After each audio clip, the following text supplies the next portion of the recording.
Hi guys, Maikeru here. This is my From Zero to Hero series. This is week 4 and day 7. After today, Nubaru is officially 1 month old. We get lots of different gains in this video. We get some skill gains, some quest gains and all of that good stuff. So let's get right into it. 68 fishing coming in here. That unlocks the fishing guild. That also unlocks Deep Sea Fishing Hub, which is inside the Fishing Guild. That's a decent milestone to get to, and I'll probably continue fishing here until 72. That then unlocks Sailfish, and I'll move to Menopause at that point. I have a bit more editing to do, so a bit more AFKing for me. I don't know whether it'll give me another fishing level or not, but then we're going to go on a quest grind. That's really cool. I bought 27,500 Dragon Bones, so it was more than enough than what I needed. Now that I'm 95, I have 4,672 left, which is nearly 8 mil GP. This means I can get 8 mil back and have 2 mil in my cash stack, so I'm still going to have 10 mil to spend if I need to spend it on supplies and things like that. Nice to have some money left over. Like I said, it's the little things in quests that make me happy. You get to use a barrel on Anna, and you get Anna in a barrel in your inventory, and it's just a funny, quirky little thing that I've always enjoyed. Thank you, Runescape, for including little silly stuff like this that just please me, I guess. First quest done, Tourist Trap. We have 6 more to go, and we got 4,650 XP in agility 2 times, so we got just over 9k agility XP. Nothing else of use really. On to the next quest, which I think is Desert Treasure. People must make a lot of money on this. I put some spice in for 10k, I wouldn't buy it, so I was like, I'll see how much it buys just for fun. And it bought for 50k. Someone made 50k from some spice. I haven't done recipe for disaster or anything like that, so I can't go get it from there. So I thought, I'll just buy it from the GE. 50k later, I have it. Okay. I have to kill the Ice Queen, so then I can get the ice gloves. This is the last item I actually need for this quest, and then I think I can just go ahead and complete it. Haven't done Desert Treasure for so long, so this will be interesting. But there's the ice gloves, killed the Ice Queen for them. My inventory's filled with everything I need, and I'm wearing the climbing boots and the Slayer helm that I need. Let's get cracking with Desert Treasure. I love how this boss fight actually used to be difficult. Now you can just pretty much AFK it and hit them. Feels good, man. Okay, let's see how many lockpicks this takes. I just hope it doesn't take like 10 million lockpicks. We opened it on the 4th. I know people who went like 20 lockpicks in and stuff. That's good. Desert Treasure's done. That one took quite a while. It's quite a tedious quest, but it's worth doing. I've got Ancient Magics now. Definitely a very nice one to get ticked off. On to the next quest. We have 5 left. What's Mine is Yours is done. That was a very simple and straightforward quest. Now we only have 4 more to go. We have another fairly easy one with the Lost Tribe. Let's get cracking. I forgot, for Lost Tribe we needed Goblin Diplomacy, which means we need to start this super hard quest. I'm going to time this quest. I can't remember the last time I've done Goblin Diplomacy, but I remember it being super quick. So I'm going to turn my stopwatch on now, start the quest and see how long it takes me. I'm pretty sure most of this quest will be taken up with this unskippable part. Obviously you can hold down space for all the talk and things, but the unskippable part's going to take a bit of time. There we go, that took 1 minute 8 seconds, and I guess most of that is just holding down space and waiting for those cutscenes. That was kind of funny. Just over a minute to do Goblin Diplomacy, and now we can go ahead and do the Lost Tribe. Lost Tribe is done now. We have 3 more quests to do. Probably going to do at least 1 or 2 more, then go do some skilling, then finish off the quest grind to end day 7 off with some XP gains and all of the quests complete with 95 prayer. So we can go into week 5 with a very, very good PVM setup. The Wanted quest is done as well now. We have 2 more quests to go. We have Devious Mines and Temple Ascenston. I think I'm going to do Devious Mines, then I'm going to chill for a bit before doing the final quest, as it is a fairly long one. So 1 more quest to go, then I'm going to chill. Probably going to do some firemaking and cooking and get those over 70, as it kind of frustrates me them being so low. Right, let's keep going. There's Devious Milestone, and we only have Temple at Centerston left to do for curses.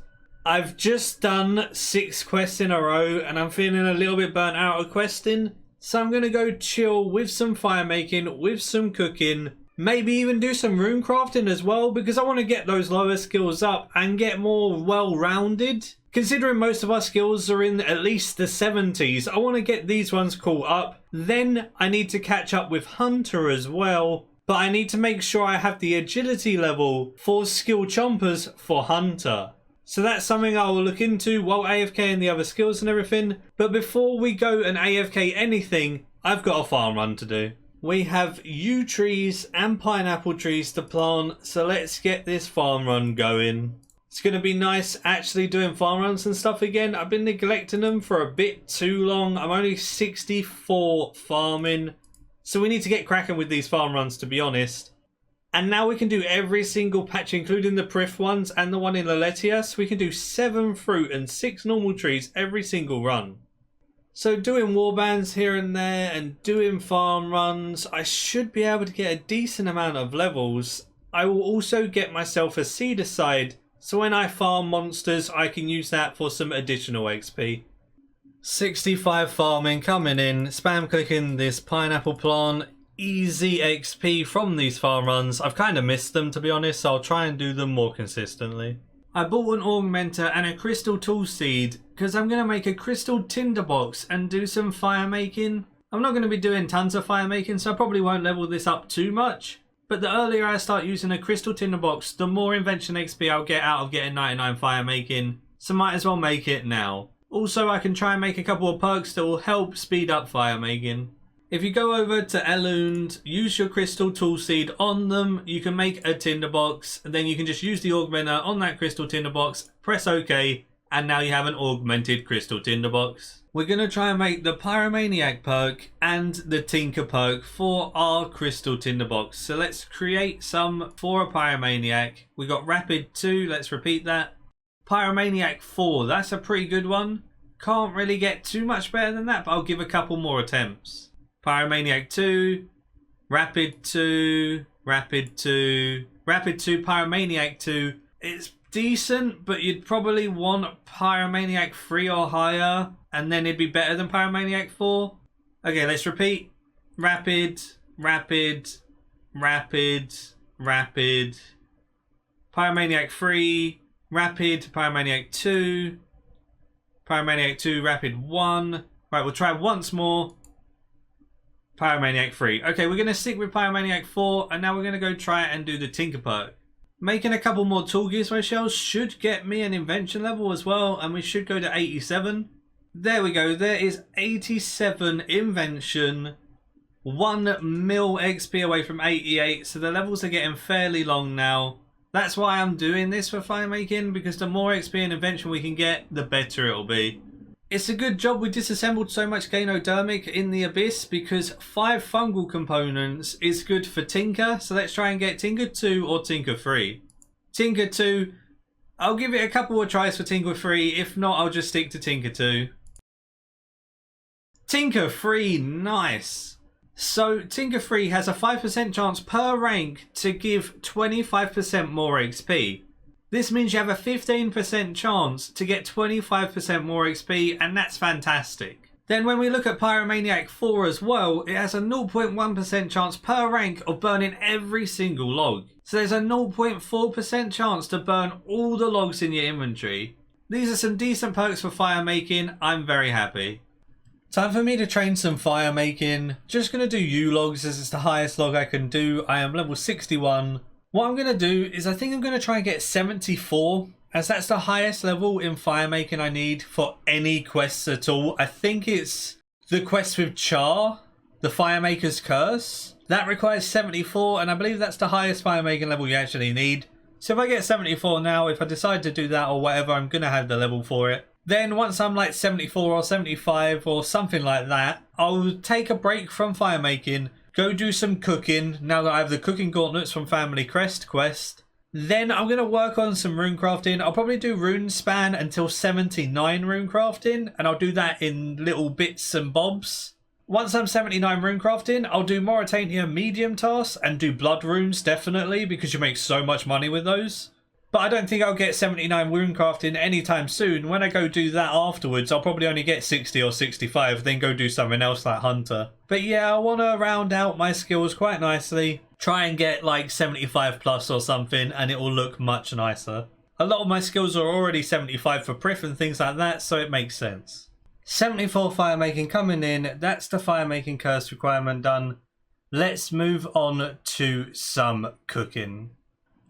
For cooking, I thought I'd do some lobsters. I bought 3,000 of them, and this should get us to like level 75 or something, hopefully. We'll cook these with cooking gauntlets and get a good amount of XP. While cooking, my setup didn't have anything for invention because you can't actually train invention with cooking. But I use my cooking gauntlet so I don't burn all these lobsters, and I use a Dwarven army axe. This gives you 3 XP on top of every single cook. Okay, 3 XP every cook doesn't really sound like much, but when you're cooking 1,000 things, that's 3k more XP, and all you have to do is wear this axe. You might as well. Managed to get to 70 cooking. Now I'm going to go do Temple at Centerston and get our curses unlocked. Then I'll probably go do some rune crafting.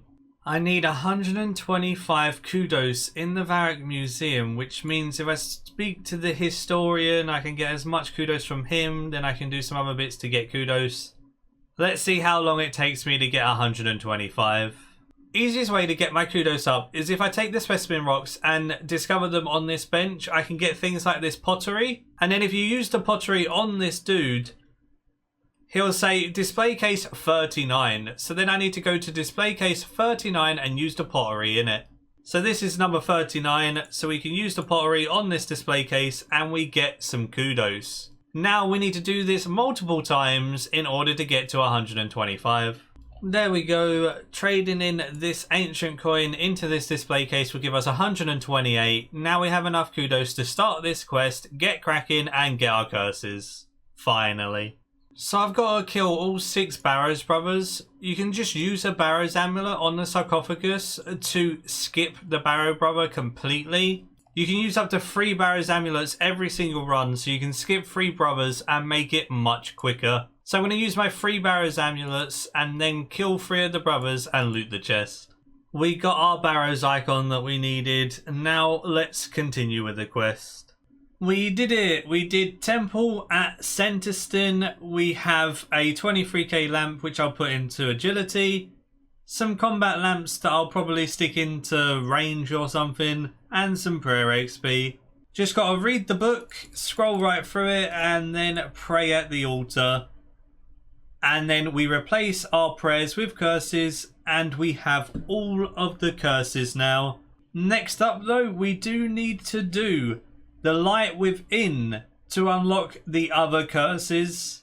Things like superheat form and light form are very, very useful. So that'll be the next thing quest-wise that we do probably. But either way, we have our soul split and our turmoil and I'm very happy. I plan on doing some Runespan until 79 rune crafting. As I said earlier, I'll start doing blood runes for GP and XP at 79.